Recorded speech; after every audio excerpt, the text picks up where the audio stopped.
Bismillah walhamdulillah wassalatu wassalam ala rasulillah sayyidina Muhammad bin Abdillah wa ala alihi wa sahbihi wa man walah wa la hawla wa la quwwata illa billah amma ba'du subhanaka la ilma lana illa ma 'allamtana innaka antal alimul hakim wa tub alaina innaka antat tawwabur rahim rabbi shrah li sadri wa yassir li amri wahlul 'uqdatam min lisani yafqahu qawli تفضيلي واحترامي جميع الحبائب جميع المشايخ جميع العلماء جميع الأساتذة نخص بالذكر هنا خادم المجلس الحبيب عبد الرحمن بن هاشم بارقبة والشيخ الحاج عبد القادر بن أحمد شاذلي وخادم المجلس قس رافع الحميد بن عبد الرحيم بن أحمد شاذلي كما نود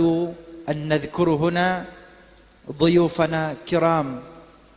Malam hari ini kita punya tamu istimewa. Yang pertama ad-da'i ilallah Al-Habib Hamid bin Muhammad bin Abdullah Al-Idrus dari kota Tarim Hadramaut. Kemudian As-Sayyid Al-Habib Abdurrahman bin Ja'far Al-Attas. Beliau adalah mufti dari Johor, Malaysia. Kemudian Datuk Wahab dari Pahang, Malaysia. Juga Datuk Zamri dari Terengganu, Malaysia. Hadirin hadirat jamaah Majlisul Maulid wa Ta'lim Riyadul Jannah, Assalamualaikum warahmatullahi ta'ala wabarakatuh. Alhamdulillah, pada malam hari ini tanggal 6 Rabiul Awal 1436 Hijriah, nawaddu an nukhbir ila dhuyufana Habib Hamid dan Habib Abdurrahman, juga Datuk Zamri, Datuk Wahab, annana nu'qid khilal syahr Rabiul Awal fi kulli laylah, nu'qid kulli laylah majlis al-maulid min qaryah ila qaryah min bidayati Rabi'il Awal ila 40 yawm wa kullu laylah ba'da mahall al-qiyam naqra hadithan wahidan min kitab al-jawahir al-lu'lu'iyyah fi syarh al-40 an-nawawiyyah. wal layla insyaallah ya habib sanadhkur atau sanuqri lahum الحديث الخامس عن أم المؤمنين عائشة رضي الله تعالى عنها قالت قال رسول الله صلى الله عليه وسلم من أحدث في أمرنا هذا ما ليس منه فهو رد Rawahul Bukhari wa Muslim. Wa fi riwayati Muslim man amila amalan laisa alaihi amruna fahuwa rad. Hadis yang kelima perlu saya singgung sedikit. Hadis yang kelima ini dalam beberapa buku terjemahan. Buku terjemahan. Hadis kelima diberi judul. Hadis kelima bahwa perbuatan bid'ah tertolak. Judulnya dalam kitab terjemahan seperti itu. Tetapi persilahkan Anda lihat literatur aslinya yang berbahasa Arab. Silahkan lihat kitab Bukhari, Sahih Bukhari. Silahkan lihat kitab Sahih Muslim. Silahkan Anda lihat kitab ini Al-Jawahirul Lu'lu'iyyah. Judul itu tidak ada. Judul yang diterjemahkan itu, judul terjemahan itu, judulnya itu bid'ah. Menerjemahkan dengan judul itu adalah bid'ah. Jadi tidak ada judul seperti itu. Ini adalah penyesatan kepada umat. Jelas. Ummul Mukminin Aisyah radhiyallahu taala anha, beliau berkata, Rasulullah sallallahu alaihi wasallam telah bersabda, man ahdatha fi amrina hadza ma laysa minhu fahuwa rad. Man ahdatha fi amrina hadza, siapa orang yang memunculkan hal baru dalam urusan agama kita, ma laisa minhu, hal yang baru tersebut tidak termasuk dalam urusan agama, hal yang baru tersebut tidak sesuai dengan rambu-rambu agama, hal yang baru tersebut tidak sesuai dengan semangat dan spirit agama ini, fahuwa rad, maka hal baru tersebut tertolak. Ini teks hadisnya, teks terjemahannya jelas. Memunculkan sesuatu yang baru dalam urusan agama dan hal yang baru tersebut tidak termasuk urusan agama. Hal yang baru tersebut tidak sesuai dengan rambu-rambu agama. Hal yang baru tersebut tidak sesuai dengan semangat agama, maka hal tersebut tertolak. Apa contohnya? Zakhrafatul masajid. Dalam kitab Al-Jawahirul Lu'lu'iyah disebutkan contohnya zakhrafatul masajid, menghias masjid dengan ornamen-ornamen, hiasan-hiasan yang terlalu mewah dan berlebihan. Ini tertolak, ini tidak boleh. Anda membangun masjid, binaul masjid, tazyinul masjid, itu boleh. Anda membangun masjid boleh. Anda membangun masjid dengan bersih, bagus dan indah boleh. Yang tidak boleh zakhrafatul masajid. Anda hiasi masjid tersebut dengan hiasan-hiasan, dengan ornamen-ornamen yang berlebihan, terlalu wah, terlalu megah, terlalu mewah. Tidak boleh. Kenapa? Karena masjid dibangun untuk ibadah, bukan dijadikan tempat wisata religi. Jelas? Ini loh maksudnya. Kenapa nggak boleh berlebihan? Kenapa nggak boleh terlalu mewah? Kuatir nanti masjid itu dijadikan tempat wisata, bukan tempat ibadah. Orang datang ke masjid bukan buat ibadah, buat lihat-lihat, buat berwisata, foto-foto, selfie, eksis. Jelas? Ulama kita sudah menegaskan zakhrafatul masajid tertolak.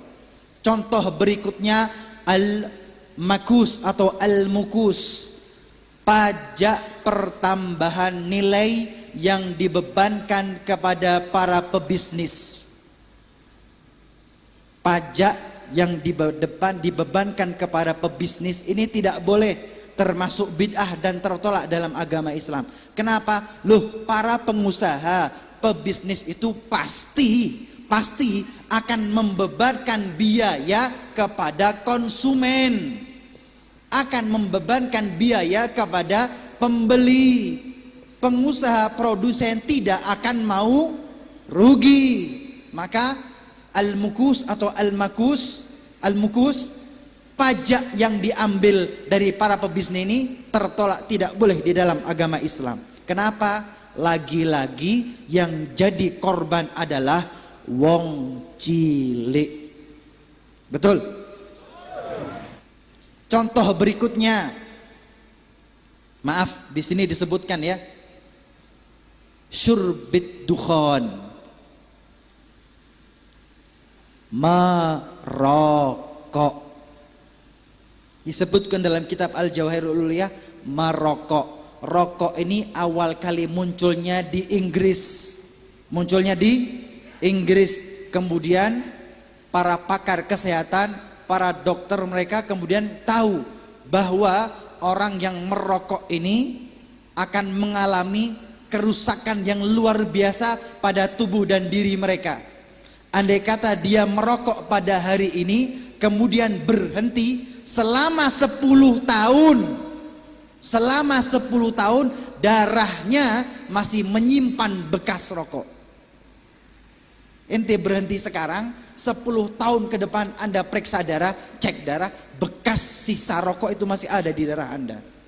Nah, setelah orang Inggris tahu, maka kemudian mereka memasarkan rokok ini ke seluruh dunia, khususnya kepada negara-negara Muslim. Maka jangan heran Indonesia ini negara besar, Muslimnya jumlahnya terbesar, tapi konsumsi rokoknya juga paling besar. Maaf, pabrik-pabrik rokok itu, pabrik-pabrik yang besar itu bukan punya Muslim, punya Amerika, punya Inggris, investasi luar negeri. Mereka menguruk keuntungan dari hancurnya kesehatan kita. Maaf, saya tidak memusuhi siapapun, saya hanya membacakan kitab. Jelas? Oke. Hadis ini sampai di sini contohnya, jangan banyak-banyak. Mafhumul mukhalafah, dalam usul fikih ada istilahnya mafhumul mukhalafah.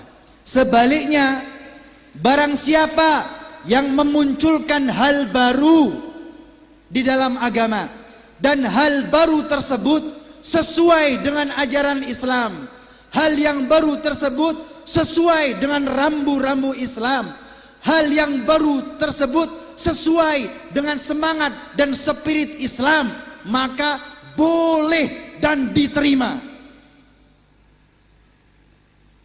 Contohnya, masjid nggak boleh mewah-mewah, megah-megah, zakhrafatul masjid nggak boleh, tapi boleh masjid dengan bagus, indah, bersih, karpetnya bagus, pakai pengeras suara. Boleh kan? Boleh, walaupun di zaman Nabi tidak ada. Zaman Nabi pakai pelepah kurma, pakai batang kurma untuk atap dan tiangnya, kan begitu. Di zaman berikutnya diada-adakan masjid yang bagus, masjid yang bersih, masjid yang buat nyaman, masjid yang menggunakan penerangan listrik lampu. Boleh. Kenapa? Sesuai dengan nafas Islam, sesuai dengan rambu-rambu Islam, membantu ajaran Islam. Boleh. Bid'ah kah? Bid'ah tapi hasanah, bid'ah yang baik. Contoh lainnya, di zaman Rasulullah tidak ada sholat tarawih. Rasulullah dan para sahabat sholat sendiri-sendiri. Rasulullah sholatnya 8 rakaat. Per rakaat pertama Al-Baqarah, rakaat kedua Ali Imran, rakaat ketiga An-Nisa, rakaat berikutnya Ali Imran, Al-Maidah, rakaat berikutnya Al-An'am. 8 rakaat. Kemudian di zaman Amirul Mukminin Umar bin Khattab diadakan tarawih 20 rakaat berjamaah. Zaman Rasulullah tidak ada. Zaman Sayyidina Umar diadakan. Bid'ah. Bid'ah tapi hasanah. Bahkan Sayyidina Umar mengatakan ni'matul bid'atu hadhihi. Ini sebaik-baik bid'ah. Contoh lain Al-Quran. Di zaman Rasulullah tidak ada Al-Quran dalam satu naskah, tidak ada. Al-Quran dihafal oleh Rasulullah, dihafal oleh para sahabat. Kemudian ada catatan-catatan yang tersebar, terpencar cerai-berai. Ada di daun kurma, ada di pelepah kurma, ada di kulit, ada di kayu, ada di batu, tercerai-berai. Kemudian setelah Rasulullah meninggal dunia di zaman Sayyidina Abu Bakar As-Siddiq, Khalifah Abu Bakar As-Siddiq, Sayyidina Umar berkata, wahai Sayyidina Abu Bakar, ini sahabat banyak yang perang, banyak yang syahid, banyak yang meninggal. Mereka meninggal, nanti Qur'annya juga ikut hilang, ikut meninggal. Ayo kita buat Qur'an, kita tulis Al-Qur'an. Di zaman Sayyidina Abu Bakar sudah mulai dirintis dan sudah ada satu naskah. Kemudian pada zaman Sayyidina Utsman bin Affan secara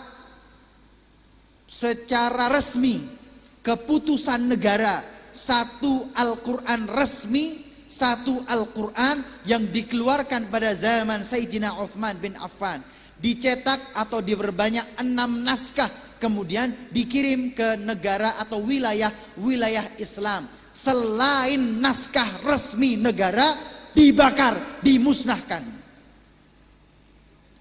Maka Al-Quran dari zaman Sayyidina Utsman sampai sekarang, dimanapun, di belahan dunia manapun, sama, tidak ada perbedaan sama sekali.